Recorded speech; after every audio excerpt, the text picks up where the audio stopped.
20 লক্ষ মুসলিমকে তুমি 10 মিনিটে একটা বৃত্তের মধ্যে দাঁড় করাবে, এটা কোনোভাবেই সম্ভব নয়। মুসলিম বন্ধু বলছেন it's possible, but you need to visit KSA, kingdom of Saudi Arabia. তোমাকে সৌদি আরবে আসতে হবে। আপনারা যারা হজে গিয়েছেন, Zamzam tower, Makkah royal clock tower 120 তলা। সেই খ্রিস্টান বন্ধুকে নিয়ে মুসলমান বন্ধু সৌদি আরবে চলে এসেছেন। 80 তলায় একটা ফ্লোর, একটা হোটেল তারা ভাড়া করেছে। এবার খ্রিস্টান বন্ধু বলছেন, আচ্ছা তুমি আমাকে একটা ম্যাজিক দেখাবা, 20 লক্ষ মুসলমানকে একটা বৃত্তের মধ্যে দাঁড় করাবা, ওয়ার ইজ ইউর ম্যাজিক? তোমার ম্যাজিক কোথায়? এবার মুসলিম বন্ধু তিনি আস্তে করে দরজার কাছে গিয়ে পর্দাটা সরাতে শুরু করেছে। ইন দ্য মিন টাইম মাগরিবের আযানের, মক্কার মিনারে, হারামের মিনারে মাগরিবের আযান ভেসে উঠেছে। আল্লাহু আকবার, আল্লাহু আকবার,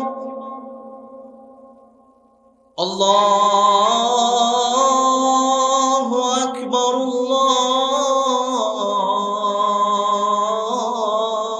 আল্লাহু আকবার। আযান হয়েছে, ইকামত হয়েছে। ইন দ্য মিন টাইম মাগরিবের সালাতে আব্দুর রহমান সুদাইস তিনি সূরাতুল ফাতিহা তিলাওয়াত করতে শুরু করেছেন।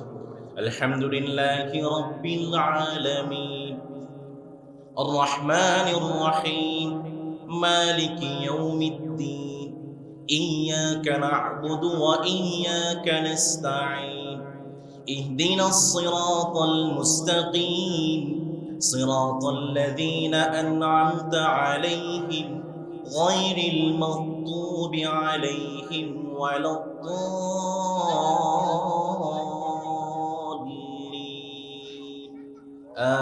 আমিন। খ্রিস্টান বন্ধু তিনি যখন দেখলেন আব্দুর রহমান সুদাইস তিনি রুকু করছেন, 20 লক্ষ মুসলমান এক বৃত্তের মধ্যে দাঁড়িয়ে সবাই রুকু করে, আব্দুর রহমান সুদাইস তিনি সিজদা করছেন, 20 লক্ষ মুসলমান এক বৃত্তের মধ্যে দাঁড়িয়ে সবাই সিজদা করছে। Witnessing this breathtaking scene he embraced Islam. খ্রিস্টান বন্ধুর চোখ দিয়ে পানি ঝরতে শুরু করেছে। তিনি মুসলমান বন্ধুর হাতে হাত রেখে সাথে সাথে কালেমা পড়ে শাহাদত করে ইসলাম গ্রহণ করেছেন। ইংল্যান্ডে আমার যুবক ভাইয়েরা, অনেকেই দেখছে আমার যুবক ভাইয়েরা শুনছেন, যাদের ফোনে ফেসবুক আছে, গুগল আছে, হোয়াটসঅ্যাপ আছে, আজকেই ফেসবুকে গুগলে গিয়ে সার্চ করবেন। ইংল্যান্ডে জেনজি আমার মতো তরুণ এবং যুবক ভাইয়েরা কালেমার দাওয়াত দিচ্ছেন, টি-শার্ট বানিয়েছেন, সামনে লেখা আছে আই লাভ মুহাম্মদ, পিছনে লেখা আছে ইসলাম। খ্রিস্টানরা তো মুহাম্মদ সাল্লাল্লাহু, আমার রাসূলকেও তারা চিনে না। এবার তারা ঘরে বসে গুগলে সার্চ করেছে হু ইজ মুহাম্মদ, মুহাম্মদ টাওয়ারকে। খ্রিস্টানরা যখন ঘরে গিয়ে গুগলে সার্চ করে মুহাম্মদকে, তারা যখন আমার রাসূলের জীবনী পড়ে, ইংল্যান্ডের অধিকাংশ মানুষ কালেমা পড়ে মুসলমান হয়ে যায়। আজকে গুগলে গিয়ে সার্চ করে which name is famous, most famous in England, ইংল্যান্ডের সবচেয়ে জনপ্রিয় নাম কি? গুগল আপনাকে জবাব দেবে MUHAMMAD, মুহাম্মদ ছিল। আল্লাহু আকবার। He was Muhammad sallallahu alayhi wa sallam. Muhammad mercy upon mankind, teacher of all mankind, Abul Qasim, Ya Habibi Ya Muhammad, Ya Shafi'i Ya Muhammad, Khairu Khalqillahi Muhammad. He was Muhammad sallallahu alayhi wa sallam. Muhammad sallallahu alayhi wa sallam. আওয়াজ করে পড়তে হবে আল্লাহু আকবার। ইন্নাল্লাহা ওয়া মালাইকাতাহু ইউসাল্লুনা আলান নাবী ইয়া আইয়ুহাল্লাযীনা আমানু সাল্লু আলাইহি ওয়া সাল্লিমু তাসলিমা। আল্লাহুম্মা صل على محمد وعلى آل محمد كما صليت على إبراهيم وعلى آل إبراهيم إنك حميد مجيد. সবাই পড়ি اللهم بارك على محمد وعلى آل محمد كما باركت على إبراهيم وعلى آل إبراهيم إنك حميد مجيد.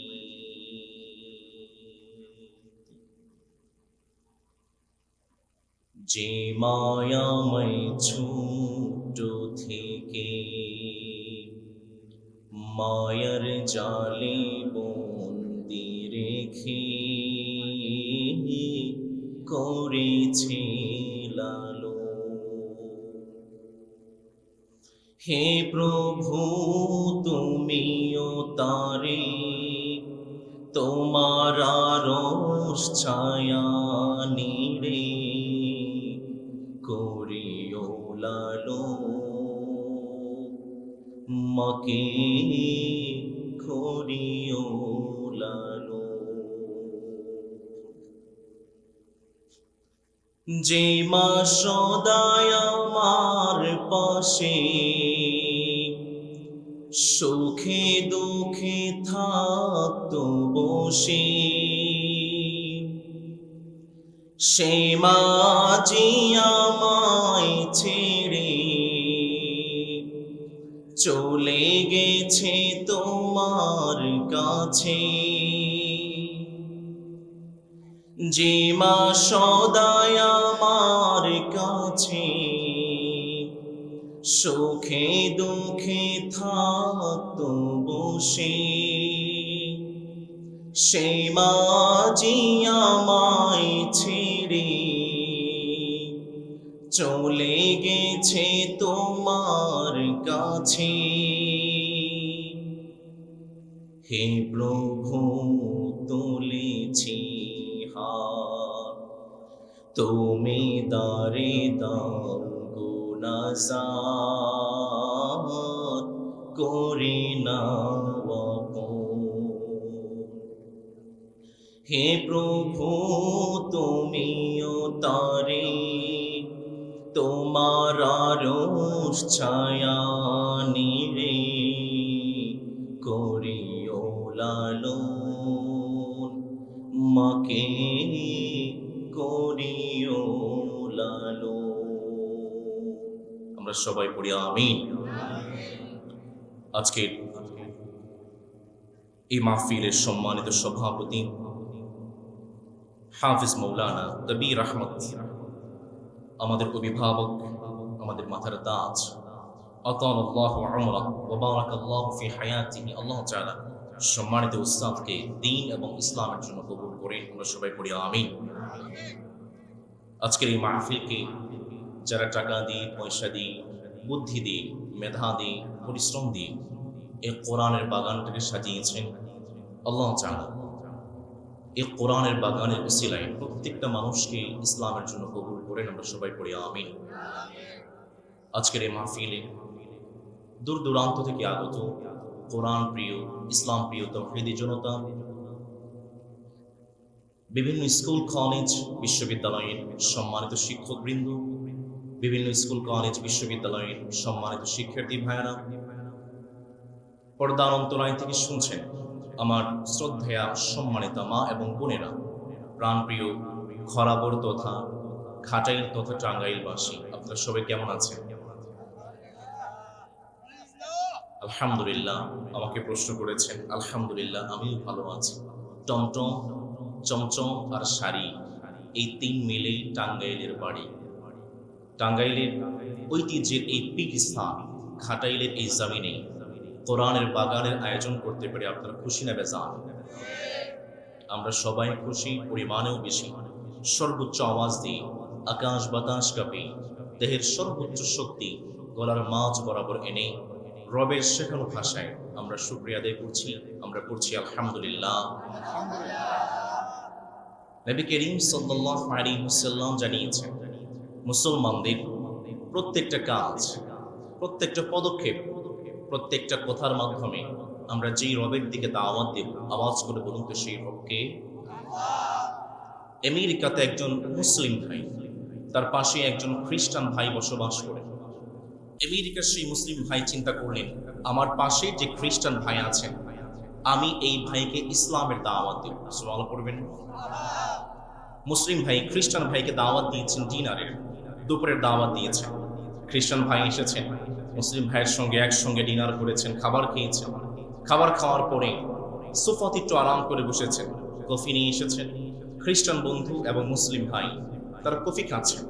এমন সময় মুসলিম সেই বন্ধু খ্রিস্টান বন্ধুকে বলে, আচ্ছা আমি যদি তোমাকে একটা চান্স দেই, একটা সুযোগ দিই, তুমি কতক্ষণ সময় লাগবে? How much time do you need to make a parallel circle by 2 million Christians?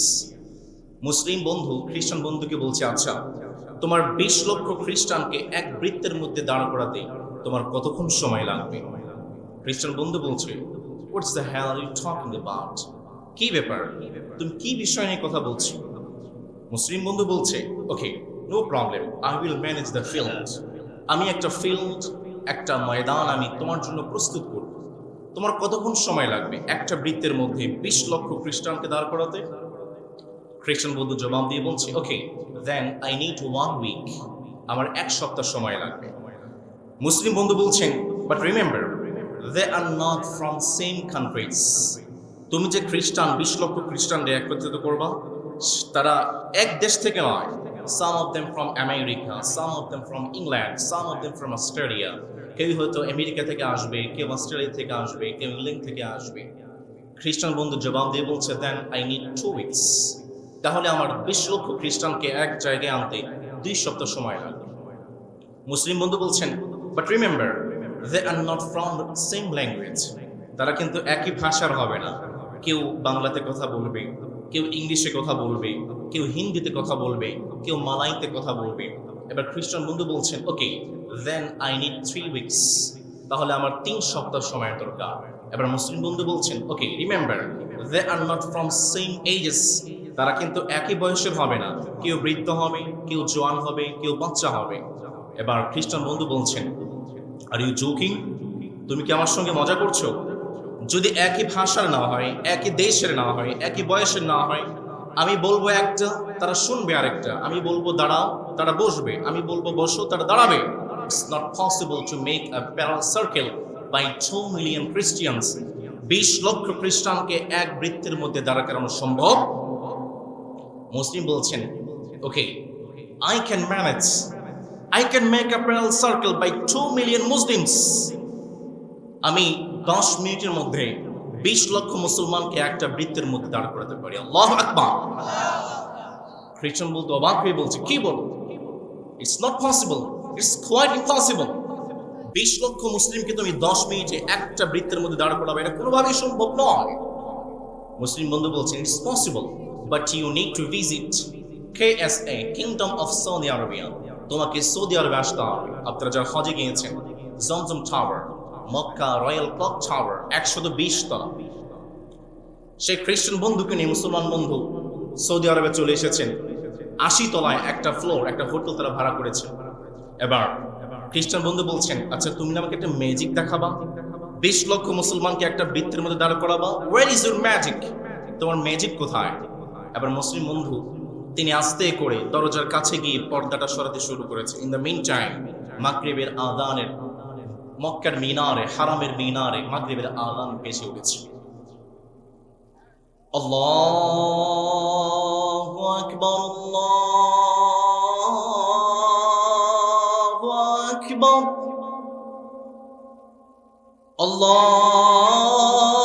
আল্লাহু আকবার,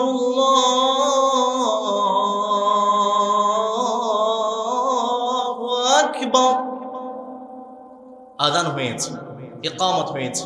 ইন দ্য মিন টাইম মাগরিবের সালাতে আব্দুর রহমান সুদাইস তিনি সূরাতুল ফাতিহা তিলাওয়াত করতে শুরু করেছেন।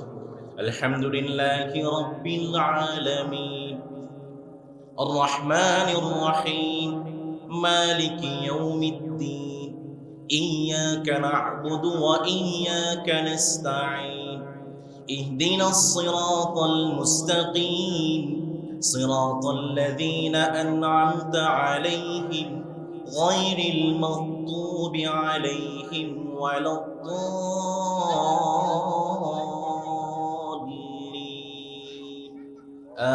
আমিন। খ্রিস্টান বন্ধু তিনি যখন দেখলেন আব্দুর রহমান সুদাইস তিনি রুকু করছেন, 20 লক্ষ মুসলমান এক বৃত্তের মধ্যে দাঁড়িয়ে সবাই রুকু করে, আব্দুর রহমান সুদাইস তিনি সিজদা করছেন, 20 লক্ষ মুসলমান এক বৃত্তের মধ্যে দাঁড়িয়ে সবাই সিজদা করছে। Witnessing this breathtaking scene he embraced Islam. খ্রিস্টান বন্ধুর চোখ দিয়ে পানি ঝরতে শুরু করেছে। তিনি মুসলমান বন্ধুর হাতে হাত রেখে সাথে সাথে কালেমা পড়ে শাহাদত করে ইসলাম গ্রহণ করেছে। ইংল্যান্ডে আমার যুবক ভাইয়েরা, অনেকেই দেখছে আমার যুবক ভাইয়েরা শুনছেন, যাদের ফোনে ফেসবুক আছে, গুগল আছে, হোয়াটসঅ্যাপ আছে, আজকেই ফেসবুকে গুগলে গিয়ে সার্চ করবেন। ইংল্যান্ডে জেনজি আমার মতো তরুণ এবং যুবক ভাইয়েরা কালেমার দাওয়াত দিচ্ছেন, টি শার্ট বানিয়েছে, সামনে লেখা আছে আই লাভ মুহাম্মদ, পিছনে লেখা আছে ইসলাম। খ্রিস্টানরা তো মুহাম্মদ সাল্লাল্লাহু, আমার রাসূলকেও তারা চিনে না। এবার তারা ঘরে বসে গুগলে সার্চ করেছে হু ইজ মুহাম্মদ, মুহাম্মদটা আবার কে? খ্রিস্টানরা যখন ঘরে গিয়ে গুগলে সার্চ করে মুহাম্মদকে, তারা যখন আমার রাসূলের জীবনী পড়ে, ইংল্যান্ডের অধিকাংশ মানুষ কালেমা পড়ে মুসলমান হয়ে যান। আজকে গুগলে গিয়ে সার্চ করে which name is famous, most famous in England, ইংল্যান্ডের সবচেয়ে জনপ্রিয় নাম কি? গুগল আপনাকে জবাব দেবে MUHAMMAD, মুহাম্মদ ছিলেন। আল্লাহু আকবার।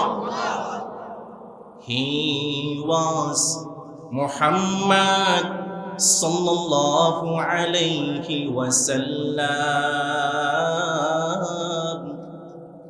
Muhammad mercy upon mankind, teacher of all mankind, Abul Qasim, Ya Habibi Ya Muhammad, Ya Shafi'i Ya Muhammad, Khairu Khalqillahi Muhammad.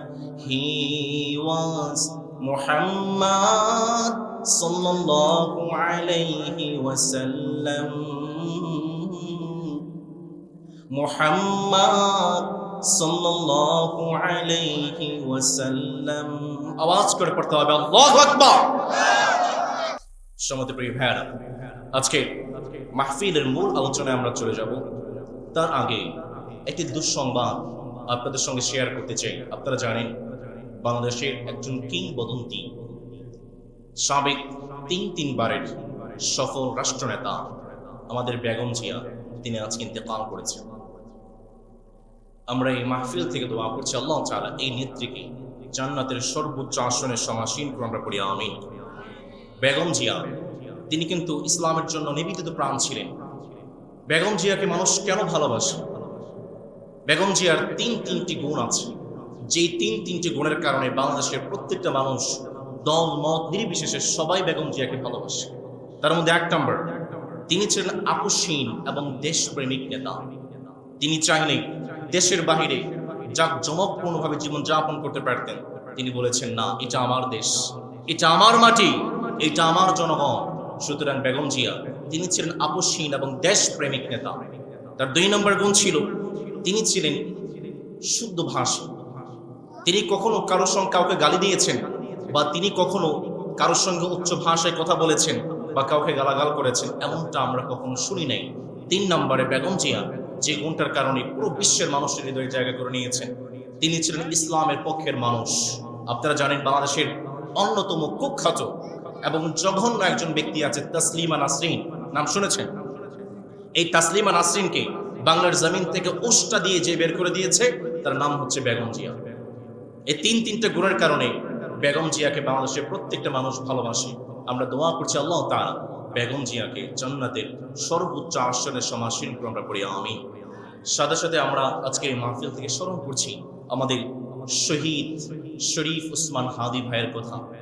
শরীফ উসমান হাদি তিনি আমার বিশ্ববিদ্যালয়ের, আমিও ঢাকা বিশ্ববিদ্যালয়ের, এবং তিনি আমার ডিপার্টমেন্টে ভর্তি হয়েছিলেন। পরবর্তীতে মাইগ্রেশন করে রাষ্ট্রবিজ্ঞানে গিয়েছেন। ইভেন তিনি আমার হলের, আমি যেই হলে থাকি শরীফ উসমান হাদি ভাই আমার হলের ছিলেন, মুক্তিযোদ্ধা জিয়াউর রহমান হলের ছিলেন। অনেক কথা জমানো ছিল তার সঙ্গে, অনেক কথা বলার ছিল, কিন্তু জালিমরা সেই সুযোগটা আর দেয় নাই।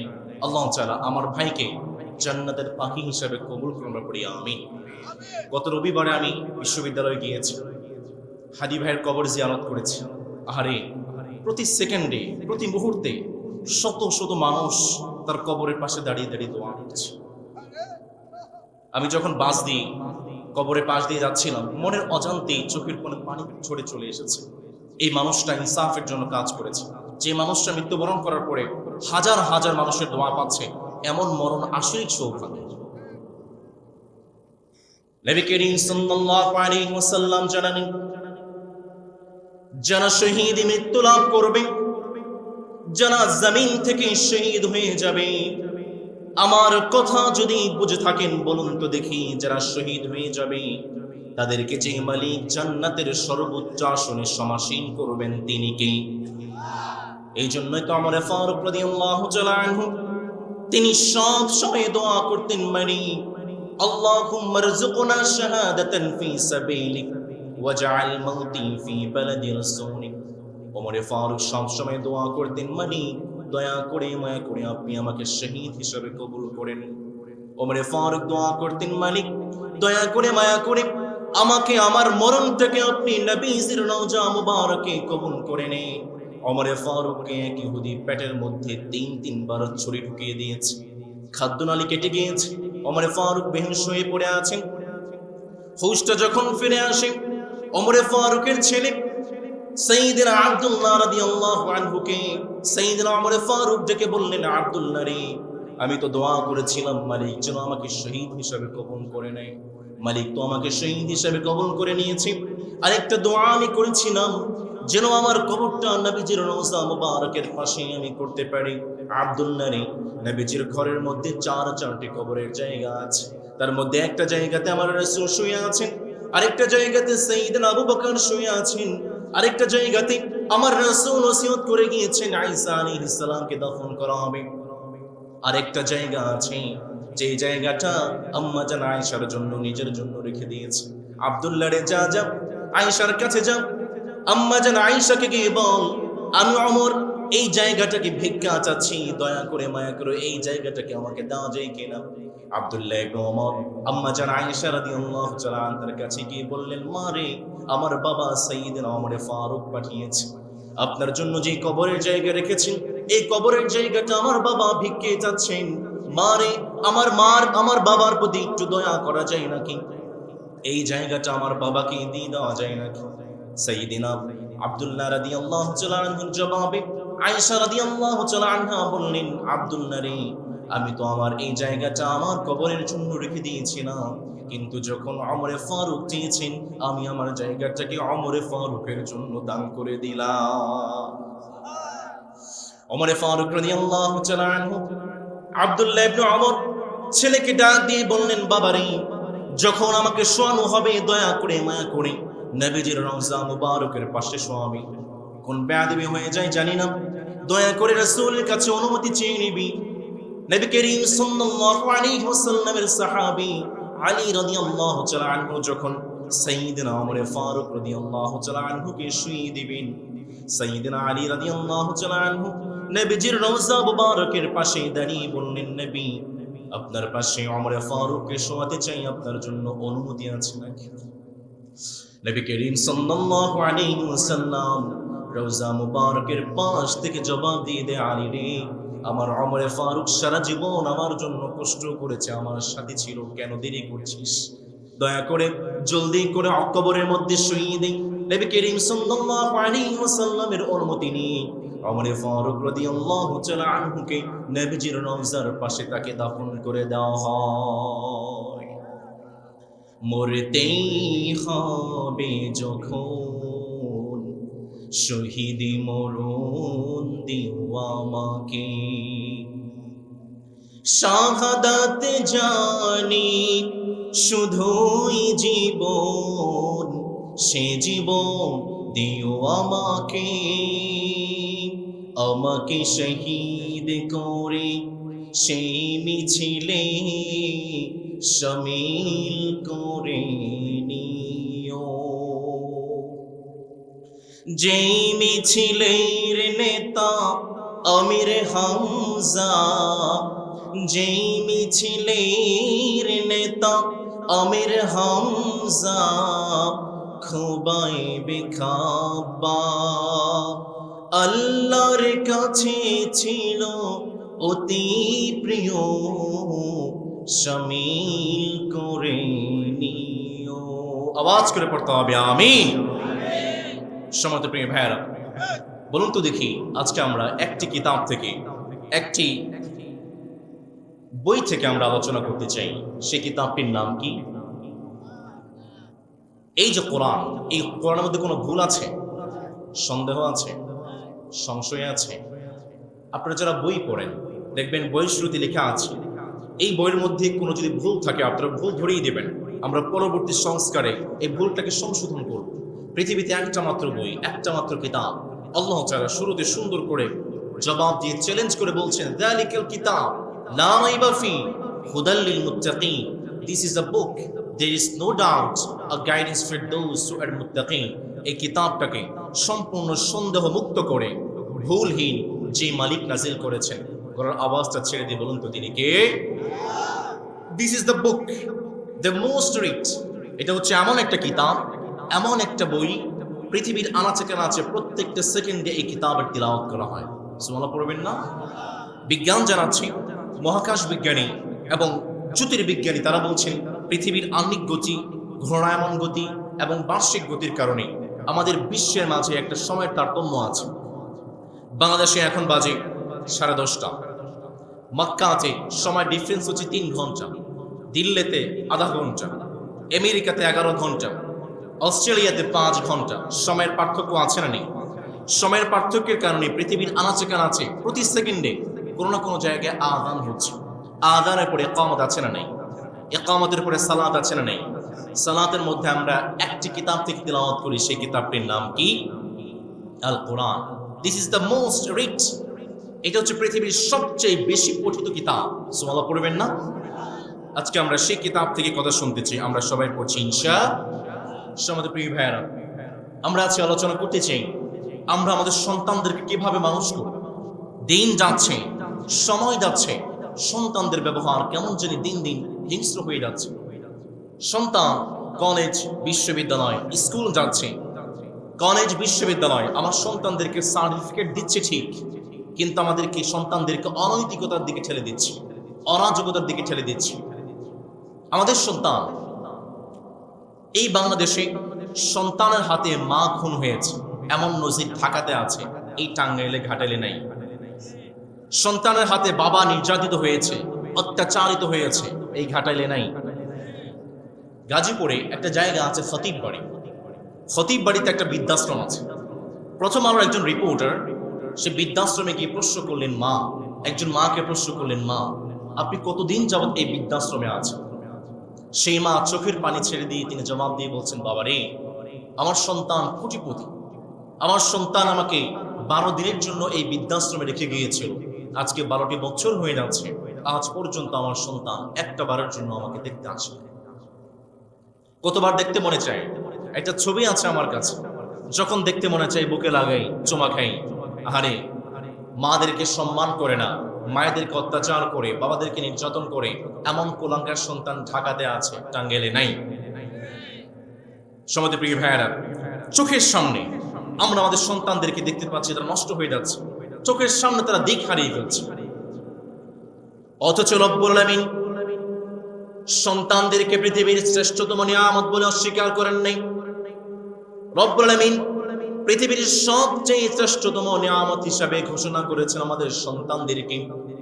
এই জন্যই তো রব্বুল আলামিন সূরাতুন নাহলের 72 নম্বর আয়াতে সুন্দর করে বললেন, বান্দা শুনো, ওয়াল্লাহু জাআলা লাকুম মিন আনফুসিকুম আজওয়াজা ওয়া জাআলা লাকুম মিন আজওয়াজিকুম বানিনা ওয়া হাফাদাতাও ওয়া রাযাকাকুম মিনাত তাইয়্যিবাত।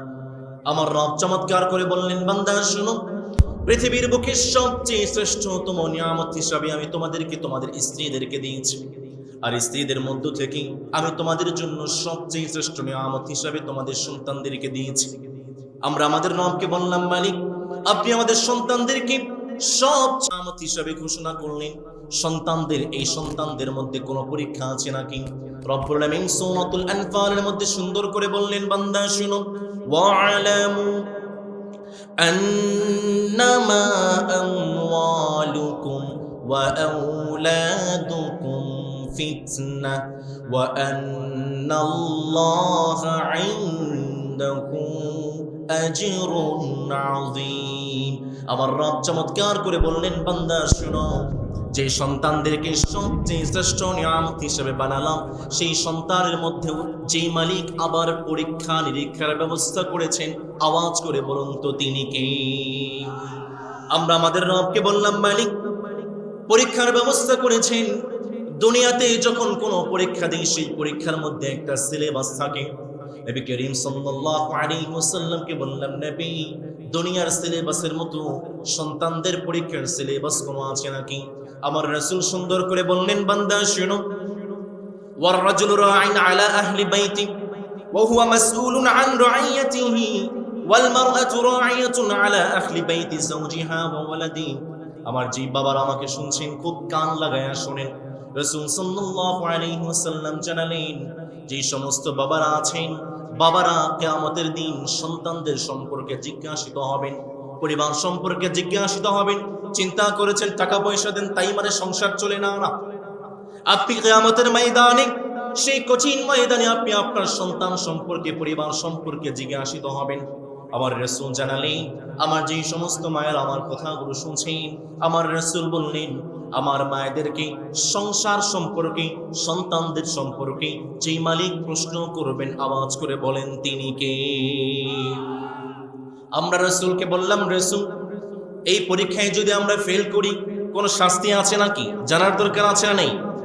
নবী করিম সাল্লাল্লাহু আলাইহি ওয়াসাল্লামের বিখ্যাত সাহাবী মাকাল ইবনে ইয়াসার রাদিয়াল্লাহু তাআলা আনহু সুন্দর করে বললেন, নবী করিম সাল্লাল্লাহু আলাইহি ওয়াসাল্লাম জানালেন, মা মিন আবদিন ইয়াসরাইহি আল্লাহু রাইয়াতান ইয়ামুতু ইয়াওমা ইয়ামুতু ওয়া হুয়া গাশুল লিরাইয়াতিহি ইল্লা হারামাল্লাহু আলাইহিল জান্নাহ।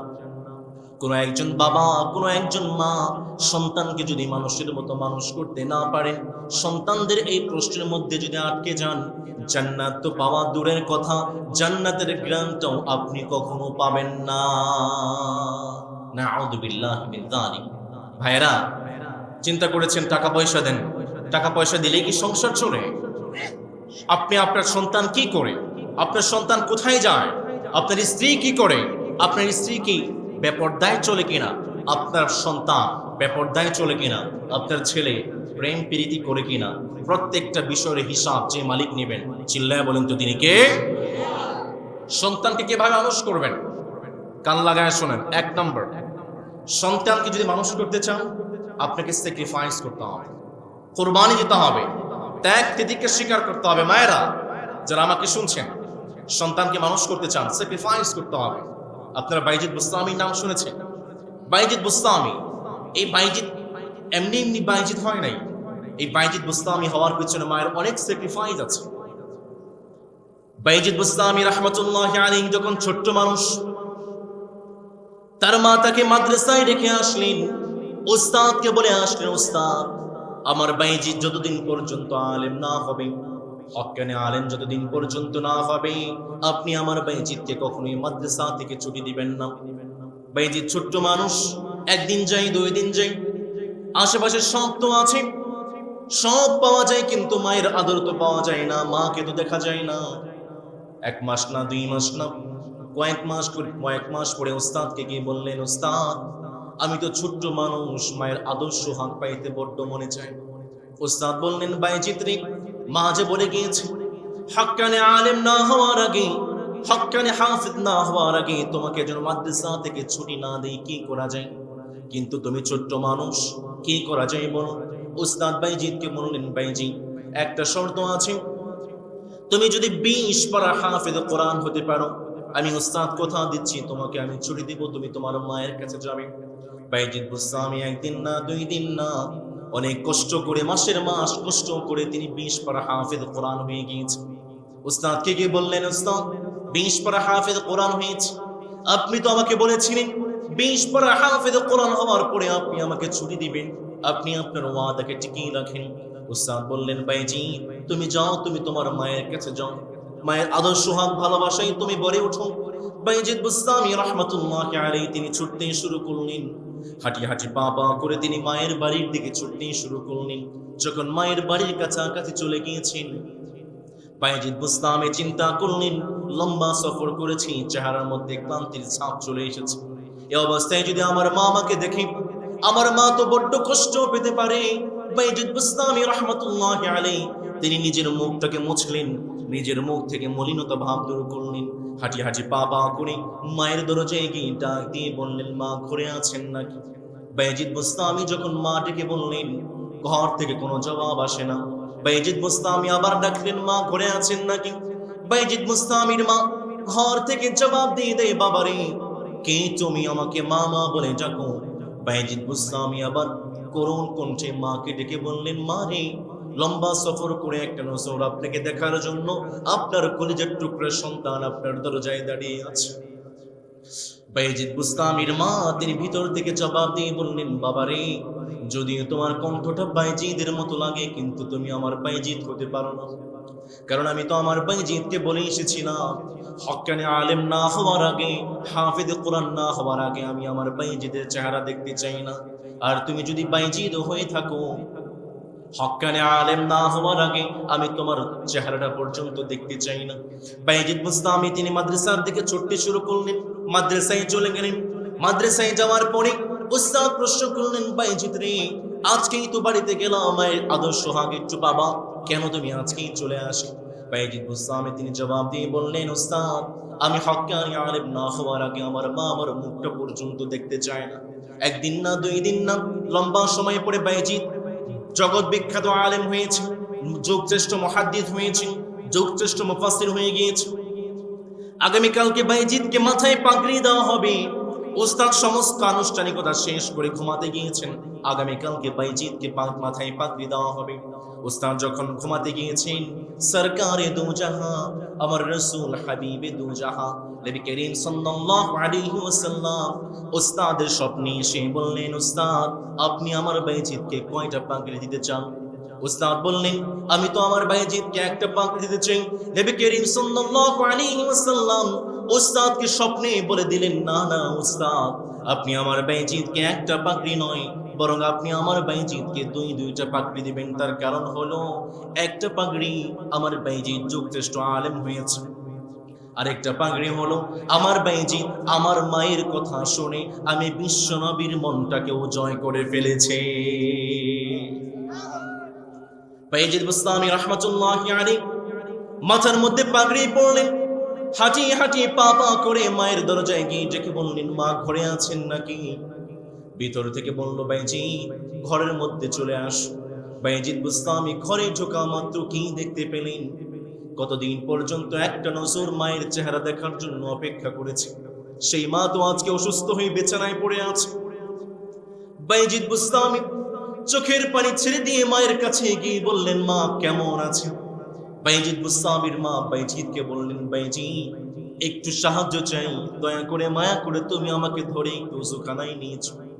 বাইজিদ বুস্তামি মাকে ধরলেন, ওযুখানায় নিয়ে গেলেন, সুন্দর করে বাইজিদের মা ওযু করলেন। বাইজিদ বুস্তামিকে বললেন, বাইজিদ একটা মুসল্লা তুমি বিছিয়ে দাও, তোমার বাবার বড্ড আমানত ছিল যেন আমি তোমাকে বড় আলেম বানাই। আমি আমার রবের কাছে দোয়া করেছি যেন আমার রব তোমাকে বড় আলেম বানান। যেহেতু আমার রব তোমাকে বড় আলেম বানিয়েছেন, যার দরুন আমি আজকে 2 রাকাত শুকরিয়ার সালাত আমি আদায় করতে চাই। বাইজিদ বুস্তামি রাহমাতুল্লাহি আলাইহির মুসল্লায় পড়ে গেলেন, সিজদায় পড়ে গেলেন, দুহাত তুলে দোয়া করতে শুরু করলেন, মালিক আমি আমার বাইজিদকে একটা নজর দেখার জন্য আপনার কাছে হায়াত চেয়েছিলাম। যেহেতু আমি আমার বাইজিদকে দেখেছি, আমি যদি অসুস্থ অবস্থায় পড়ে থাকি আমার বাইজিদ আমার সেবা করবে, উম্মতের সেবা করতে পারবে না। মালিক আপনার কাছে দোয়া করছি আমার হায়াত লাগবে না, দয়া করে মায়া করে আপনি আমার বাইজিদকে উম্মতের জন্য কবুল করে নেন। বাইজিদ বুস্তামির মা দোয়া করতে দেরি হয়েছে, মুসল্লার মধ্যে তিনি পড়ে ফেলেছেন লা ইলাহা ইল্লাল্লাহু মুহাম্মাদুর রাসূলুল্লাহ, পড়েন সাল্লাল্লাহু। বাইজিদ বুস্তামি এমনি এমনি বাইজিদ হয় নাই। মায়েরা যারা আমাকে শুনছেন, সন্তানকে মানুষ করতে চান, স্যাক্রিফাইস। বাবারা যারা সন্তানকে মানুষ করতে চান, মানুষের মতো মানুষ করতে চায় রে, স্যাক্রিফাইস করার দরকার আছে না নাই? 2 নাম্বার, সন্তানকে মানুষ করতে চান, বুঝে থাকলে বলুন তো দেখি, দোয়া করতে হবে কার কাছে? অনেক বাবারা আসে, অনেক মায়েরা আসে, হুজুর এত দোয়া করি, দোয়া তো কবুল হয় না। আরে ভাই দোয়া কবুল হবে কেমনি? এই যে যুবক ভাইরা বসে আছে, আজকে কয় তারিখ? 30 তারিখ। কালকে 31 তারিখ। কালকে যেন কি দিবস? 31st নাইট না? অনেক পবিত্র রাত। কি বলেন? অনেক পবিত্র রাত। আমার যারা ইয়ং ভাইরা যারা আছে, কান লাগায় শুনেন, 31st নাইটে রাত 12টায় 0 আওয়ারে তারা একটু আনন্দ উল্লাস করতে চায়, ফটকা ফোটায়, আতশবাজি ফোটায়, বিভিন্ন গানের কনসার্টের আয়োজন করে, ধুম মাচালে ধুম, বক্সের সাথে সাথে নাচানাচি করে। এরকম যুবক ঢাকাতে আছে, টাঙ্গাইলে নাই। কান লাগায় শোনেন, ঈসা আলাইহিস সালামের জন্মের 46 বছর আগে রোমান মুশরিকরা জানুস নামের একজন মূর্তি তারা পূজা করত। আপনারা যারা ইয়ংরা আছেন, আজকে গুগলে গিয়ে সার্চ করবেন জানুস মূর্তি, জানুস স্কাল্পচার, গিয়ে দেখতে পাবেন জানুস মূর্তির সামনে একটা মাথা আছে, পিছনে একটা মাথা আছে। তারা বিশ্বাস করতো এই জানুস মূর্তি সামনে পিছনে অতীত ভবিষ্যৎ সব জানে, এবং এই জানুস মূর্তিকে বলা হতো গড অফ বিগিনিংস, শুরুর স্রষ্টা। এই জন্য তারা 0 আওয়ারে 31st নাইটে একটু আনন্দ উল্লাস করত, জানুস মূর্তির পূজা করত। তারা বিশ্বাস করত যদি আমরা জানুস মূর্তির পূজা করে তার মন থেকে খুশি করতে পারি, আগামী একটা বছর আমাদের ভালো কাটবে। প্রিয় তরুণ এবং যুবক ভাইয়েরা, যারা বাবারা আছেন, আওয়াজ করে বলতে হবে, কোন একজন মুসলমান কখনোই আল্লাহ ছাড়া জানুস মূর্তির পূজা করতে পারে? আল্লাহর সন্তুষ্টি ছাড়া জানুস মূর্তির সন্তুষ্টি অর্জন করতে পারে? সুতরাং যেই সমস্ত যুবকরা 31st নাইটে আনন্দ উল্লাস করবে, পটকা ফোটাবে, আতশবাজি ফোটাবে, চিহ্নিত করে রাখবেন আপনি 31st নাইটে আনন্দ উল্লাস করার সঙ্গে সঙ্গে আপনার নামটা মুসলমানদের লিস্ট থেকে কেটে মুশরিকদের মধ্যে অন্তর্ভুক্ত হয়ে যাবে। লিস্ট করে রাখবেন, যেই সমস্ত যুবকরা 31st নাইটে আনন্দ উদযাপন করবে, বক্স বাজাবে, গান বাজনা শুনবে, সবগুলো হচ্ছে মুশরিক। সবগুলোকে লিস্ট করে রাখবেন, সামাজিকভাবে তাদেরকে বয়কট করবে। পারবেন ইনশাআল্লাহ? ভাইরা, একটা বছর চলে যায়, আপনি কিভাবে আনন্দ উল্লাস করেন? আপনার জীবন থেকে একটা বছর চলে যাচ্ছে। একটা বছর হিসাব বসেন, চোখ বন্ধ করে বসেন, কি করেছেন একটা বছর, প্রাপ্তি কি, অপ্রাপ্তি কি? বরকতময় মাস রজব মাস চলছে, এই মাসে আপনি দোয়া করবেন, দোয়া করার সঙ্গে সঙ্গে যেই মালিক কবুল করবেন তিনি কে? এই জন্যই তো আমার রাসূল দোয়া শিখিয়েছেন, আল্লাহুম্মা বারিক লানা ফি রজব ওয়া শাবান ওয়া বাল্লিগনা রমাদান। আমার রাসূল দোয়া শিখিয়েছেন, তোমরা রজব মাস আসলে বেশি বেশি করে দোয়া করবে কার কাছে? রজব শাবানে বরকতে দাও, রমজান মাসে গুনাহ ঝরাও। রজব শাবানে বরকতে দাও, রমজান মাসে গুনাহ ঝরাও। সপ্তাহ জুড়ে তুমি বরকতে দাও, জুমার দিনেতে গুনাহ ঝরাও। রজব শাবানে বরকতে দাও, রমজান মাসে গুনাহ ঝরাও। আল্লাহু আকবার। অনেক যুবক ভাই ফেসবুকে গিয়ে লিখবে হ্যাপি নিউ ইয়ার। নো, আপনি শুভ নববর্ষ লিখবেন না, হ্যাপি নিউ ইয়ার লিখবেন না। আপনি কি লিখবেন? আপনি লিখবেন may Allah make it a good and blessed year for you. আপনি ফেসবুকে গিয়ে লিখবেন আগামী একটা বছর আল্লাহ তাআলা তোমার জন্য তোমার দিনগুলোকে শুভ করুন। আপনি যখন আরেকজন ভাইয়ের জন্য দোয়া করলেন, আপনার দিনগুলোকে শুভ যে মালিক করবেন তিনি কে? এই জন্য আমার ভাইয়েরা, যারা সন্তানদেরকে মানুষ করতে চান, দোয়া করতে হবে কার কাছে?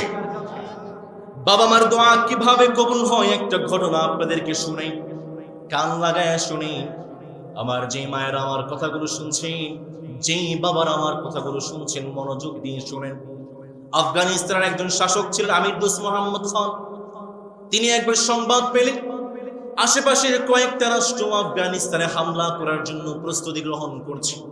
আমির দোস্ত মোহাম্মদ খান চিন্তা করলেন, একটা রাষ্ট্র যদি আমার আফগানিস্তানে হামলা করতে চাই তো আমরা ফিরাতে পারতাম, কিন্তু আশেপাশের কয়েকটা রাষ্ট্র মিলে আফগানিস্তানে হামলা করতে চাই, কিভাবে ফিরাবো বলুন?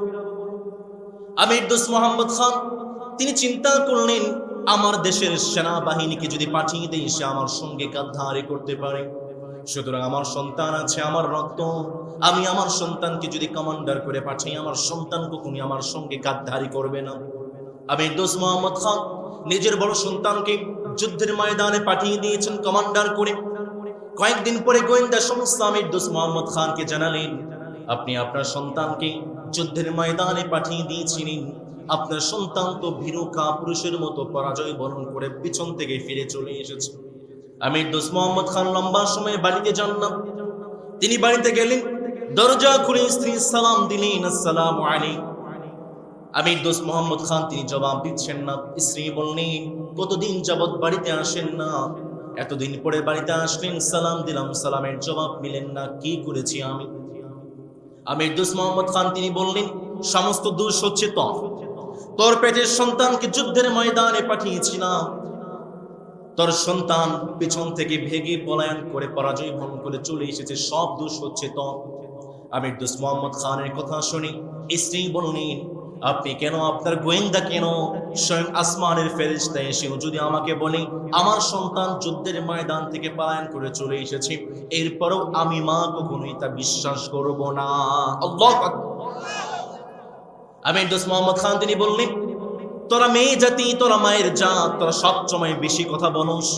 আমির দোস্ত মোহাম্মদ খান তিনি কোনো কথা বললেন না, বাড়ি থেকে বের হয়ে আসলেন। কয়েকদিন পরে তিনি দেখতে পেলেন আশেপাশ থেকে ঢোল ঢাক পিটিয়ে কে যেন সংসদের দিকে আসে, রাজপ্রাসাদের দিকে ধেয়ে আসতেছে। আমির দোস্ত মোহাম্মদ খান তিনি চিন্তা করলেন, হতে পারে শত্রুরা আশেপাশের সমস্ত কিছু দখল করে আবার তারা আমার রাজপ্রাসাদ দখল করতে চায়। আমির দোস্ত মোহাম্মদ খান চিন্তা করলেন, কোন দিক দিয়ে পালানো যায়, একটু জানালা পর্দাটা সরালেন, কোন দিক দিয়ে শত্রু আসবে। আমির দোস্ত মোহাম্মদ খান তিনি যখন জানালা পর্দাটা সরিয়েছে, তিনি প্রথম দেখায় যা দেখেছেন তিনি নিজের চোখকে বিশ্বাস করতে পারলেন না। আমির দোস্ত মোহাম্মদ খান তিনি দেখতে পেলেন তার সন্তান বিজয়ের পতাকা নিয়ে হাঁটি হাঁটি পা পা করে তার সংসদের দিকে আসতেছে। আমির দোস্ত মোহাম্মদ খান এক মুহূর্ত দেরি করলেন না, এক দৌড়ে চলে গেলেন, সন্তানকে বললেন, বাবারে দাঁড়াও, একটু এখানে দাঁড়াও, তোমাদেরকে সংবর্ধনা দেওয়া হবে। সন্তান বললেন, বাবা, শত্রুদেরকে এমন ভাবে পরাজয় করেছি, আগামী 100 বছরের মধ্যে শত্রুরা কখনো আফগানিস্তানের দিকে চোখ তুলে তাকাতে পারবে না। আমির দোস্ত মোহাম্মদ খান বললেন, বাবা এখানেই দাঁড়াও। এক মুহূর্ত বিলম্ব করলেন না, এক দৌড়ে চলে গেলেন বাড়িতে। স্ত্রীকে গিয়ে বললেন, স্ত্রী, আমি তোমাকে ওই দিন বলেছিলাম তোমার সন্তান পরাজয় বরণ করে পালিয়ে চলে এসেছে, কিন্তু তুমি সেটাকে তরি মেরে উঠিয়ে দিয়েছিলে। না না, আমার সন্তান কখনো পরাজয় বরণ করতে পারে না। স্ত্রীকে বললেন, স্ত্রী, তুমি কোন শক্তি বলে আমাকে বলেছিলে, তোমার মধ্যে এমন কোন শক্তি আছে, এমন কোন সাহস আছে বলো। স্ত্রী বললেন, প্রেসিডেন্ট, আমার মধ্যে তেমন কোনো আমল নেই, তেমন কোনো সাহস নেই, কিন্তু একটা কথা মনে রাখেন, যখন থেকে আমার সন্তান আমার পেটে এসেছে সেই দিন থেকে এক মুহূর্তের জন্য আমি আমার চেহারাকে ভিন্ন কোনো বেগানা পুরুষকে দেখাই নাই। যখন থেকে আমার সন্তান আমার পেটে এসেছে আমি কোরআন পড়েছি, হাদিস পড়েছি, ইতিহাস পড়েছি। আমি আমার সন্তান যতই কান্নাকাটি করুক না কেন, অজু ছাড়া কখনোই আমি আমার সন্তানের মুখে দুধ পর্যন্ত দেই নাই। যে সন্তানের জন্য আমি এত কষ্ট করেছি, সালাতের মধ্যে দোয়া করেছি, আপনি যদি বলতেন আমার সন্তান বিজয়ের ভেসে যুদ্ধের ময়দানে শহীদ হয়ে টুকরো টুকরো হয়ে পড়ে আছে, আমি মা বিশ্বাস করতাম। কিন্তু যেই সন্তানকে আমি উযু ছাড়া কখনো পানি দেই নাই, সেই সন্তান পরাজয় বরণ করে যুদ্ধের ময়দান থেকে পালিয়ে আসবে, এই কথাটা আমি মা কিভাবে বিশ্বাস করতে পারি? আল্লাহু আকবার। এই জন্য আমার বাবার, আমার মায়েরা সন্তানকে মানুষ করতে চান, দোয়া করতে হবে কার কাছে? কি বলে দোয়া করবেন? নবী করিম সাল্লাল্লাহু আলাইহি ওয়াসাল্লামকে বললাম, নবী সন্তানের জন্য দোয়া করতে চাই, কি বলে দোয়া করব? বলে রব্বুল আমিন কত চমৎকার করে সুন্দর করে বললেন, বান্দা শোনো, সন্তানের জন্য দোয়া করতে চাও, ইব্রাহিম আলাইহিস সালাম যেভাবে দোয়া করেছেন তুমি সেইভাবে দোয়া করবে। যারা পারেন আমার সঙ্গে পড়বেন। ইব্রাহিম আলাইহিস সালাম দোয়া করেছেন, রব্বি জাআল হাদাল বালাদা আমিনা ওয়াজনুবনি ওয়া বানিয়া আন না'বুদাল আসনাম। ইব্রাহিম আলাইহিস সালাম দোয়া করেছেন, মালিক দয়া করে মায়া করে আপনি আমার সন্তানের জন্য আমার দেশটাকে নিরাপদ বানিয়ে দেন। ইব্রাহিম আলাইহিস সালাম দোয়া করেছেন, মালিক দয়া করে মায়া করে আপনি আমার সন্তানকে মূর্তি পূজারী বানায়েন না। ইব্রাহিম আলাইহিস সালাম দোয়া করেছেন, রব্বি জাআলনি মুকিমাস সালাতি ওয়া মিন যুররিয়াতি রব্বানা ওয়া তাকাব্বাল দুআ। ইব্রাহিম আলাইহিস সালাম দোয়া করেছেন, মালিক দয়া করে মায়া করে আপনি আমার সন্তানদেরকে সালাত কায়েমকারী বানিয়ে দেন। ইব্রাহিম আলাইহিস সালাম দোয়া করেছেন, মালিক রব্বি হাবলি মিনাস সালিহিন, মালিক দয়া করে মায়া করে আপনি আমার সন্তানকে নেক সন্তান বানায়া দেন। যখন কোনো একজন বাবা, কোনো একজন মা তার সন্তানের জন্য এই দোয়াগুলো করে, মুহূর্তের মধ্যেই তার সন্তানের জন্য দোয়াগুলোকে যেই মালিক কবুল করে নেয় তিনি কে? মারিয়াম আলাইহিস সালামের জন্য তার বাবা দোয়া করেছেন, কান লাগায় শুনেন। মারিয়াম আলাইহিস সালামের জন্য তার বাবা মা কি দোয়া করেছেন? তার বাবা মা দোয়া করেছেন, মালিক ওয়া ইন্নী সাম্মাইতুহা মারইয়াম ওয়া ইন্নী উঈযুহা বিকা ওয়া যুররিয়াতাহা মিনাশ শাইতানির রাজীম। মারিয়াম আলাইহিস সালামের জন্য দোয়া করেছেন, মালিক দয়া করে মায়া করে আপনি আমার সন্তানকে কবুল আর মঞ্জুর করে নিন। দয়া করে মায়া করে আপনি আমার সন্তানদেরকে শয়তানের ওয়াসওয়াসা থেকে বাঁচিয়ে দেন। জাকারিয়া আলাইহিস সালাম দোয়া করেছেন, জাকারিয়া আলাইহিস সালাম তার সন্তানের জন্য দোয়া করেছেন, হুনালিকা দাআ জাকারিয়া রাব্বাহু ক্বালা রাব্বি হাবলি মিন লাদুনকা যুররিয়াতান তাইয়্যিবা। জাকারিয়া আলাইহিস সালাম দোয়া করেছেন, মালিক দয়া করে মায়া করে আপনি আমার সন্তানকে নেক সন্তান দান করে দেন। চিল্লায় পড়ে না আমিন। আমার বাবারা যারা আছেন, আমার মায়েরা যারা আছেন, আমার ঠোঁটের সঙ্গে ঠোঁট মিলিয়ে আপনারা দোয়া করবেন। আমার রব আপনাদেরকে দোয়া শিখিয়েছেন, সবাই পড়বেন। রব্বানা, সবাই পড়েন, রব্বানা হাব লানা মিন আজওয়াজিনা ওয়া যুররিয়াতিনা কুররাতা আ'য়ুনিন ওয়াজআলনা লিল মুত্তাকিনা ইমামা। আপনি একজন বাবা, আপনি একজন মা, যখন এই দোয়াটা আপনি আপনার সন্তানের জন্য করলেন, মুহূর্তের মধ্যে আপনার সন্তানকে মানুষের মতো মানুষ যেই মালিক বানাবেন, আওয়াজ করে বলেন তিনি কে? সন্তানকে মানুষ করতে চান? 2 নম্বরে দোয়া করবেন কার কাছে? 3 নম্বরে সন্তানকে মানুষ করতে চান, চিলড্রেন আর বর্ন পিওর।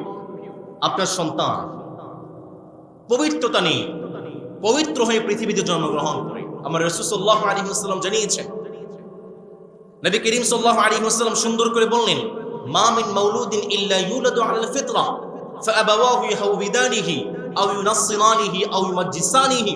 যখন কোন একজন সন্তান মায়ের গর্ভ থেকে পৃথিবীতে আসে, ইসলাম তাকে মানার মতো করে, ইসলাম তাকে ধারণ করার মতো শক্তি নিয়ে পৃথিবীতে আসে।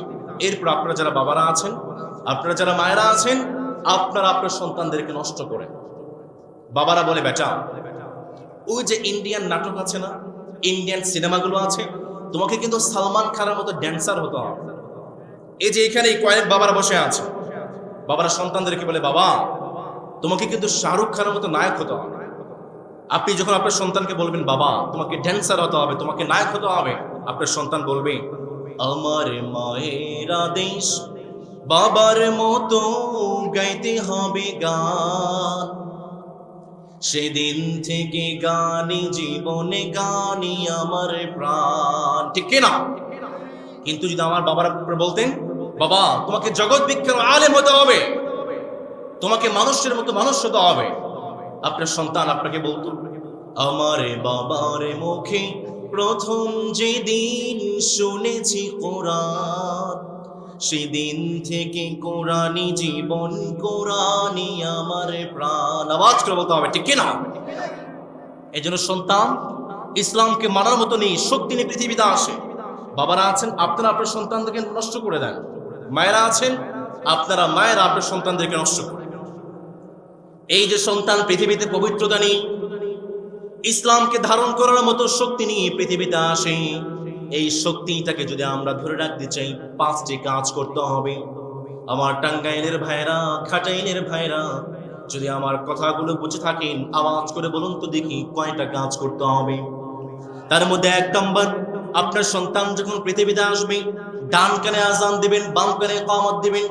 নবী করিম সাল্লাল্লাহু আলাইহি ওয়াসাল্লামের সাহাবী ইবনে আব্বাস রাদিয়াল্লাহু তাআলা আনহু সুন্দর করে বললেন, নবী করিম সাল্লাল্লাহু আলাইহি ওয়াসাল্লাম আযানা ফি উযুনিহিল ইউমনা ওয়া আকামা ফি উযুনিহিল ইউসরা।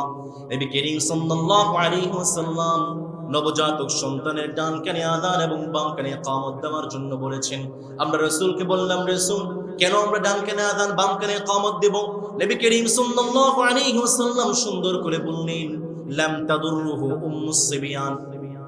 যখন কোনো একজন সন্তানের ডান কানে আযান বাম কানে ইকামত দেওয়া হয়, সন্তান যখন মায়ের পেট থেকে আসে, মায়ের মধ্যে যে রূপগুলো আছে, মাতৃকা রূপগুলো থেকে যে মালিক সন্তানকে বাঁচিয়ে দেন তিনি কে?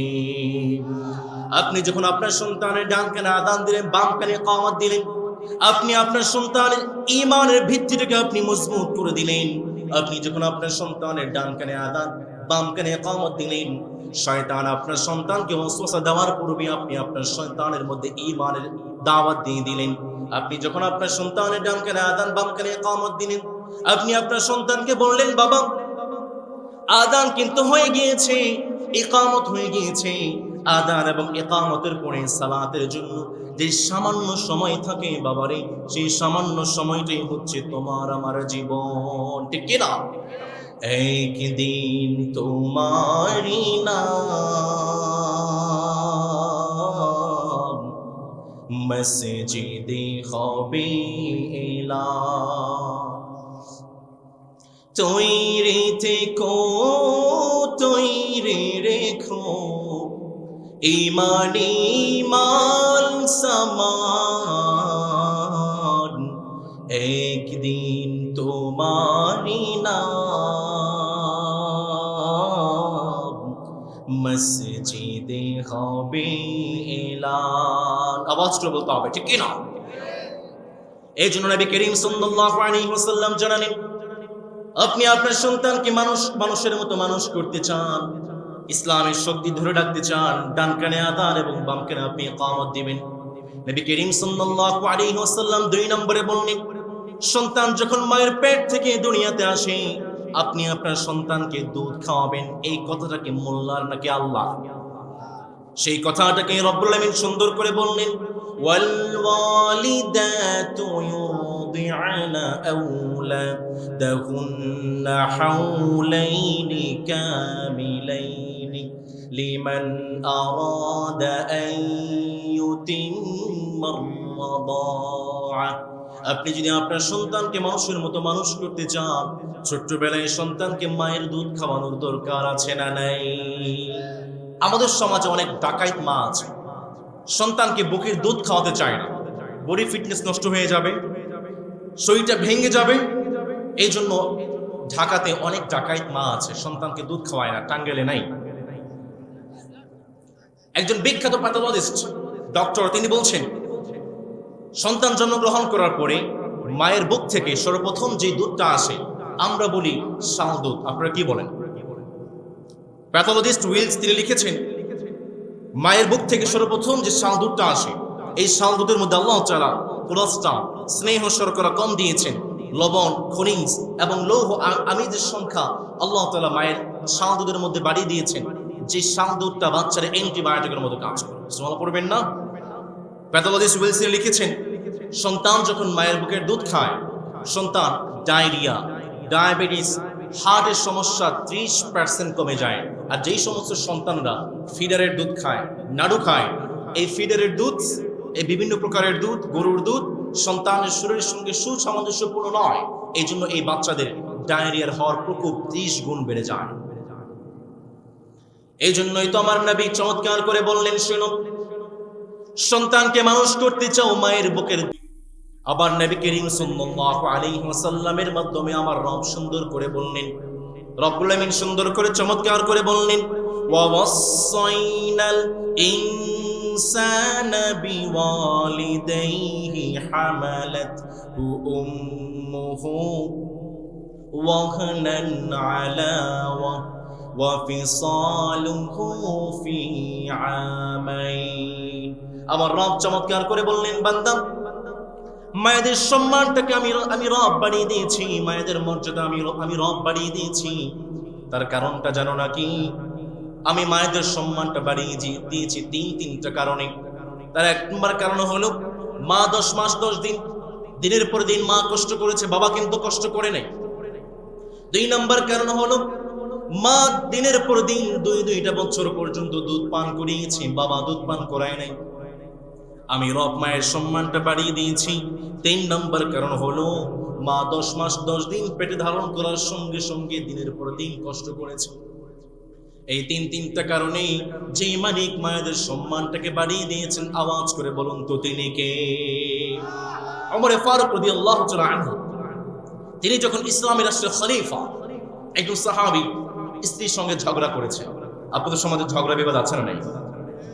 স্ত্রীর সঙ্গে ঝগড়া করতে চিন্তা করলেন, স্ত্রী যখন সাহাবীকে একটু কড়া ভাষায় কথা বলেছেন, স্বামীর উপরে উচ্চ ভাষায় কথা বলেছেন, সাহাবী চিন্তা করলেন, ওমর ফারুক সাইয়্যিদনা প্রেসিডেন্টের কাছে আমি নালিশ দেব। সাহাবী চলে এসেছেন।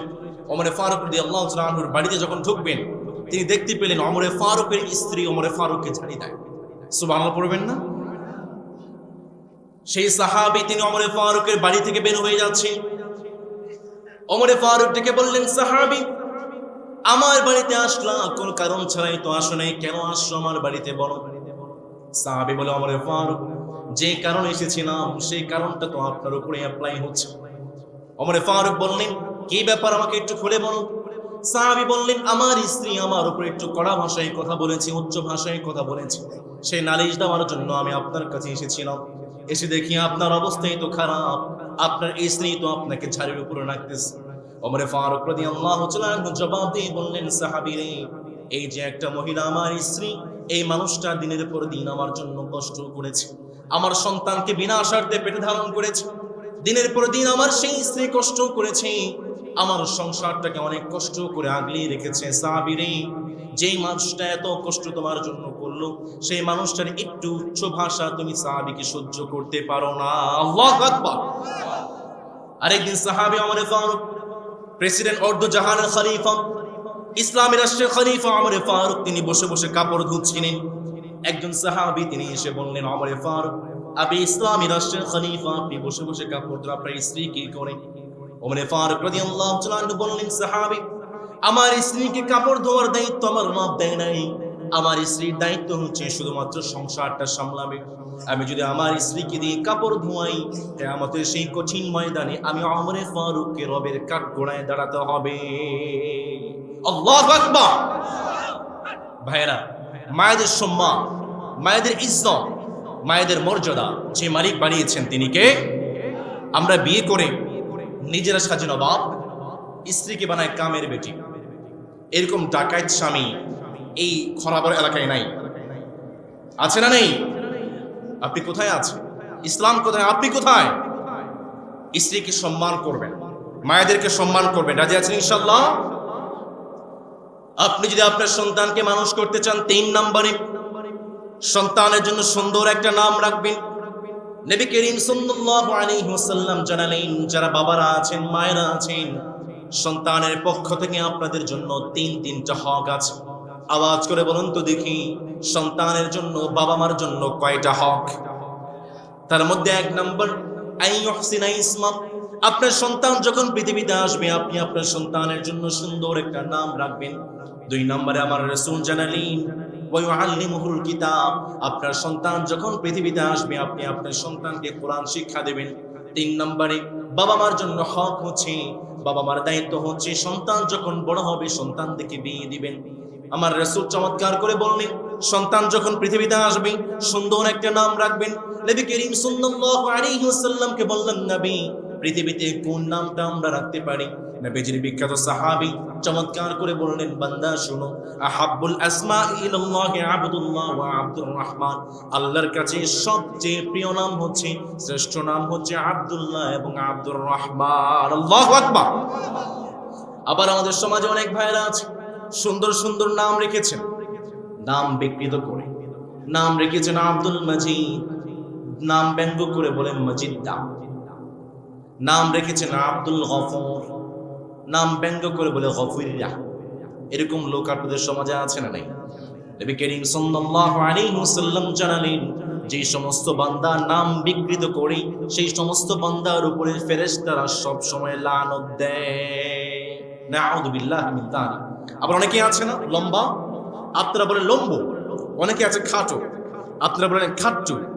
একটু কালো, কাইল্লা, একটু সুন্দর, ধৈর্যা, এরকম লোক আপনাদের সমাজে আছে না নাই? মনে রাখবেন, নবী করিম সাল্লাল্লাহু আলাইহি ওয়াসাল্লাম জানিয়েছেন, ওয়ালা তানাবাযু বিল আলকাব। Judging a person, it does not define who they are, it defines who you are. আপনি একজন মানুষকে নাম বিকৃত করে ডাকছেন, এটা তার পরিচয় বহন করছে না, বরং আপনার নিচু মানসিকতার পরিচয় বহন করছে।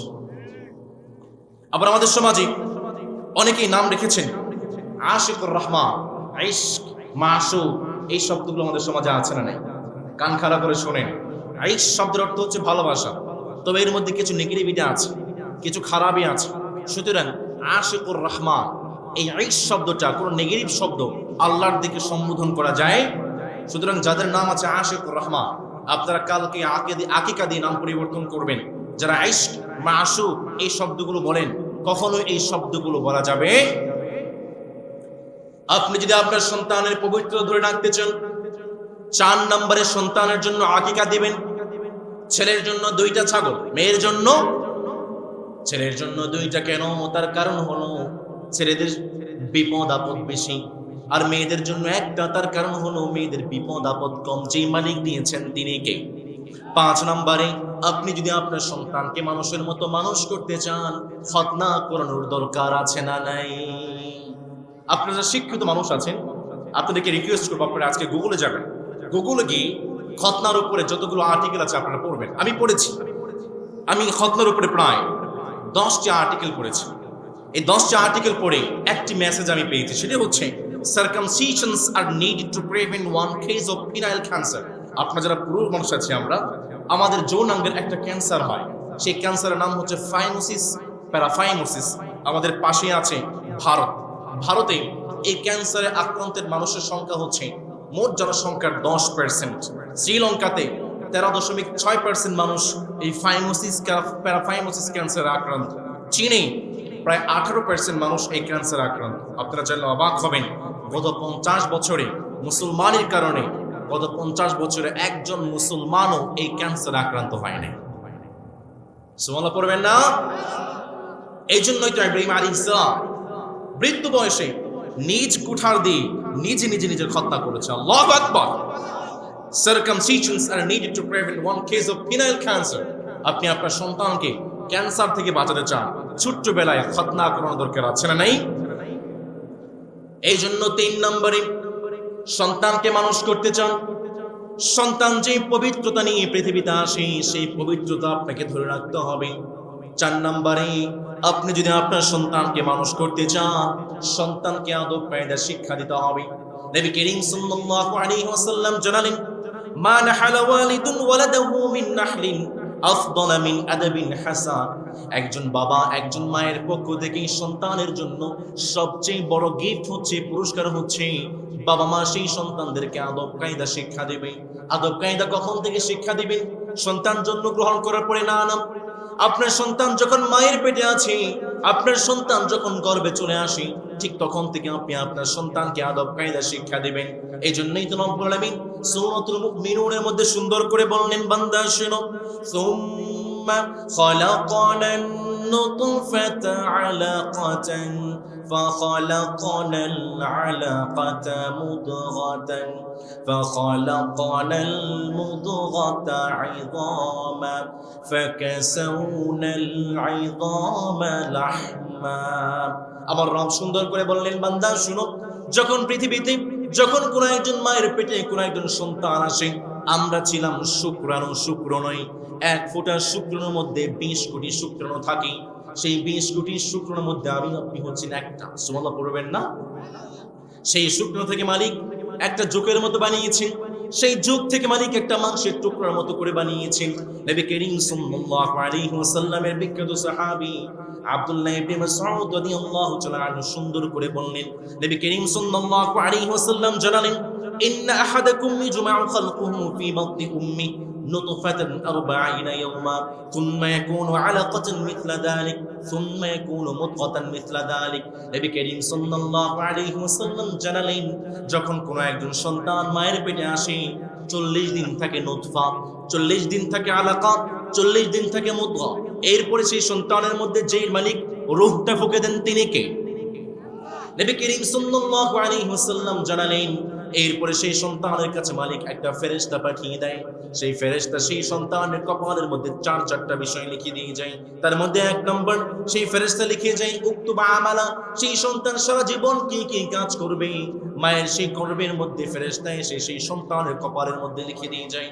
2 নম্বরে রিজকুহু, সেই সন্তানের রিজিক সম্পর্কে লিখে দিয়ে যায়। 3 নম্বরে ওয়া আজলাহু, সন্তান যখন মায়ের পেটে থাকে, ফেরেশতা সেই সন্তানের কপালের মধ্যে তার মৃত্যুটাও লিখে দিয়ে যায়। 4 নম্বরে শাকিয়ুন আও সাঈদুন, সন্তানটা কি ভালো হবে নাকি খারাপ হবে, সেই বার্তাটাকেও যেই মালিক লিপিবদ্ধ করে দেন, তিনি কে? এরপরে সেই সন্তানের মধ্যে একটা হৃৎপিণ্ড তৈরি হয়ে যায়। 1.5 মাসের মধ্যে সেই হৃৎপিণ্ড কাজ করতে শুরু করে। 5 মাস থেকে সেই সন্তান মায়ের পেট থেকে সবকিছু শুনতে পায়। আপনি একজন বাবা, আপনি মায়ের সঙ্গে কেমন ব্যবহার করছেন? সন্তান কিন্তু 5 মাস বয়স থেকে মায়ের পেট থেকে সবকিছু শুনতে পায়। আপনি একজন মা, আপনি কি কি কাজ করছেন, আপনি সেই কাজগুলো, আপনার কথাগুলো কিন্তু আপনার সন্তান শুনতে পায়। যেই সমস্ত মায়ের আমার কথাগুলো শুনছেন, কান লাগায় শুনেন। এই সময়টা যেহেতু অনেক বড় একটা সময়, সব মায়েরা ফ্রি থাকে, ব্যস্ত সময় পার করেন না। এই জন্য দেখা যায় মায়েরা বসে বসে বিভিন্ন নাটক সিরিয়াল দেখে, আছে না নাই? আপনি সময়টাতে মায়েদেরকে বলছি, মায়েরা এই সময়টাতে বসে বসে যখন আপনি নাটক সিরিয়াল দেখবেন, আপনার সন্তান কিন্তু পেট থেকে ডাকাত হয়ে জন্মগ্রহণ করবে, যে কিনা। সুতরাং সন্তানকে মানুষ করতে চান, সন্তান যখন মায়ের পেটে এসেছে তখন থেকে কোরআন, হাদিস, নবীজির জীবনী পড়া দরকার, আছে না নাই? 2 নম্বরে, আপনি আপনার সন্তান যখন জন্মগ্রহণ করবে, সন্তানকে কোরআন শিখাবেন। সন্তানের হাতে যদি নির্যাতিত হতে না চান, সন্তানের হাতে যদি অত্যাচারিত হতে না চান, সন্তানদেরকে কোরআন শিখাবেন। আপনি আপনার সন্তানকে ডাক্তার বানান, ইঞ্জিনিয়ার বানান, কোনো সমস্যা নেই, কিন্তু ছোট্টবেলায় যদি আপনার সন্তানের হৃদয়ে কোরআনটাকে ঢুকিয়ে দিতে পারেন, যেই মালিক আপনার সন্তানটাকে মানুষের মতো মানুষ করবেন, তিনি কে? 3 নম্বরে, আপনি আপনার সন্তানকে বলবেন, বাবা তোমার পিছনে পিছনে কিন্তু কিরামান কাতিবিন, তোমার 2 কাঁধে 2 জন ফেরেশতা আছে। তুমি কি ভালো কাজ করছো নাকি খারাপ কাজ করছো, প্রত্যেকটা কাজ কিন্তু ফেরেশতারা লিপিবদ্ধ করছে। আবার রাসূল চমৎকার করে বললেন, বান্দা শুনো, ওয়ালাই ইউআখিরাল্লাহু নাফসান ইযা জাআ আজালুহা। আপনি আপনার সন্তানকে বলবেন, বাবা তুমি যেখানেই থাকো না কেন, সেখানেই মৃত্যুর থাবা, যে মালিক তোমার মৃত্যুটাকে লিখে রেখেছেন, তিনি কে? সুতরাং প্রিয় ভাইরা, সন্তানকে মানুষ করতে চান, সন্তানকে কোরআন শিখাতে হবে, সন্তান হৃদয়ে মৃত্যুর ভয় আপনার তৈরি করতে হবে। সর্বশেষ 5 নম্বরে, আপনি যদি আপনার সন্তানকে মানুষ করতে চান, আপনার সন্তানদেরকে উপদেশ দিতে হবে। আমার বাবারা যারা আছেন, সন্তানদেরকে নিয়ে আলেমদের কাছে আসবেন। মাহফিলে আসার সময় সন্তানদেরকে নিয়ে আসবেন। সপ্তাহে একবার, কমপক্ষে মাসে একবার হলেও সন্তানকে নিয়ে আলেমদের কাছে যাবেন। কিভাবে আপনি আপনার সন্তানকে উপদেশ দিবেন? 1 নম্বর, আপনি আপনার সন্তানের দৃষ্টি আকর্ষণ করবেন। 2 নম্বর, আপনি আপনার সন্তানের মনটা বুঝতে হবে। আপনি যদি আপনার সন্তানের মন বুঝতে না পারেন, আপনি যত যা কিছু বলেন আপনার সন্তান কখনোই শুনবে।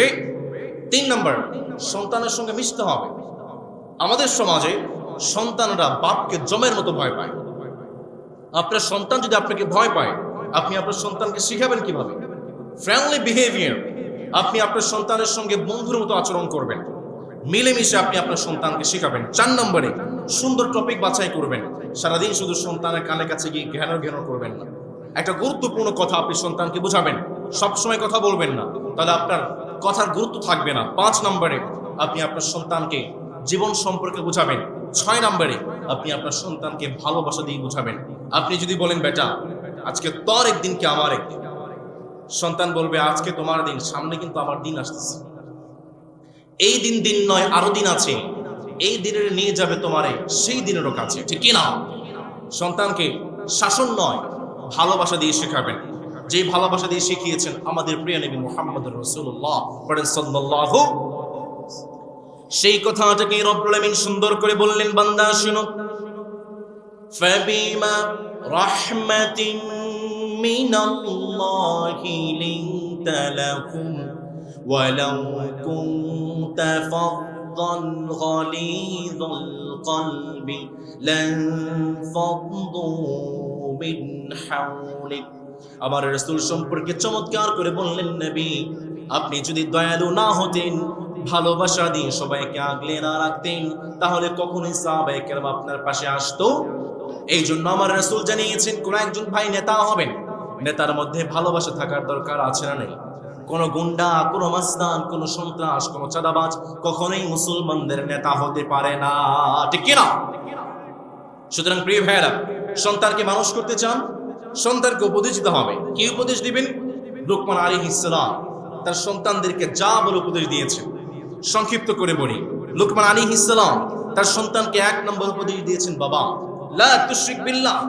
আপনি আপনার সন্তানকে উপদেশ দিতে চান, 1 নম্বরে বলবেন, বাবা যা কিছুই করো না কেন, কখনোই রবের সঙ্গে শিরক করা যাবে, 31st নাইটে গিয়ে নাচানাচি করা যাবে, ভ্যালেন্টাইনে গিয়ে মেয়েদের সঙ্গে হাসি উল্লাস করা যাবে। 2 নম্বরে নবী করিম সাল্লাল্লাহু আলাইহি ওয়াসাল্লাম জানালেন, আপনি আপনার সন্তানকে মানুষ করতে চান, আপনার সন্তানকে বলবেন, বাবা বিররুল ওয়ালিদাইন, বাবা মার সঙ্গে ভালো ব্যবহার করতে হবে। 3 নম্বরে সন্তানকে বলবেন, বাবা কখনোই কোনো অন্যায় কাজ করা যাবে। 4 নম্বরে আপনি আপনার সন্তানকে বলবেন, বাবা পৃথিবীতে যা কিছুই করো না কেন, সব কিছু একজন রব দেখছেন। আওয়াজ করে বলুন তো, তিনি কে? All my life I know you have been guiding me, you the one who knows my destiny. I'll be right, I'm sure that you look after me, you know what's inside of me. All my life I knew you have been blessing me, you the only one, the one who knows my destiny. I'll be right, I'm sure that you look after me, you knows what's inside of me. And السلام ومنك السلام تباركت يا ذا الجلال والإكرام. أنت السلام ومنك السلام تباركت يا ذا الجلال والإكرام. পড়ে আল্লাহু আকবার। সন্তানকে মানুষ করতেছেন, বাবা বলবেন, বাবা তুমি যেখানেই থাকো না কেন, পৃথিবীর কোনো পুলিশ দেখে না, কোনো র্যাব দেখে না, পৃথিবীর কোনো নিরাপত্তা কর্মী দেখে না, আমি বাবাও দেখি না, একজন রব দেখেন, তিনি কে? 5 নম্বরে সন্তানকে বলবেন, বাবা 5 ওয়াক্ত নামাজ পড়তে হবে। 6 নম্বরে সন্তানকে বলবেন, বাবা সৎ কাজের আদেশ, অসৎ কাজে নিষেধ করতে হবে, তুমি যেখানেই যাও অন্যায়ের বিরুদ্ধে তোমাকে প্রতিবাদ করতে হবে। 7 নম্বরে তোমাকে সবর করতে হবে। 8 নম্বরে বাবা তোমাকে বিনয়ী হতে হবে, সবসময় অহংকার করা যাবে না।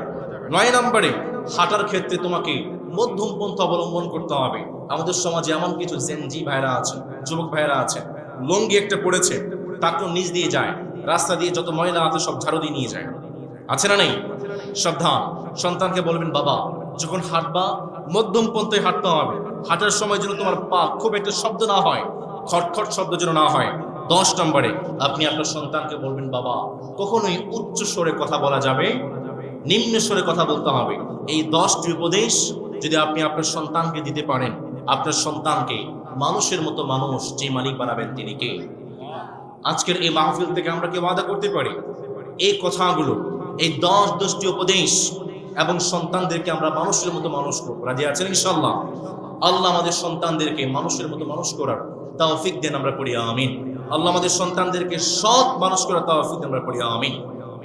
যতটুকু কথা বলেছি কোরআন এবং হাদিস থেকে বলার চেষ্টা করেছি, এরপরও কোনো ভুল তথ্য যদি আমার মুখ দিয়ে বের হয়ে যায় আল্লাহ তাআলা আমাদের স্মৃতিপট থেকে তা মুছে দেন, আমরা পড়ি আমিন। আমরা যারা এভাবে এত কষ্ট করে শীতের মধ্যে কনকনে ঠান্ডার মধ্যে আমরা ধৈর্য ধারণ করে অনেক কথাগুলো শুনেছি, আল্লাহ তাআলা যেন আমাদেরকেও জান্নাতেও ঠিক এভাবেই বসার তৌফিক দেন, আমরা পড়ি আমিন।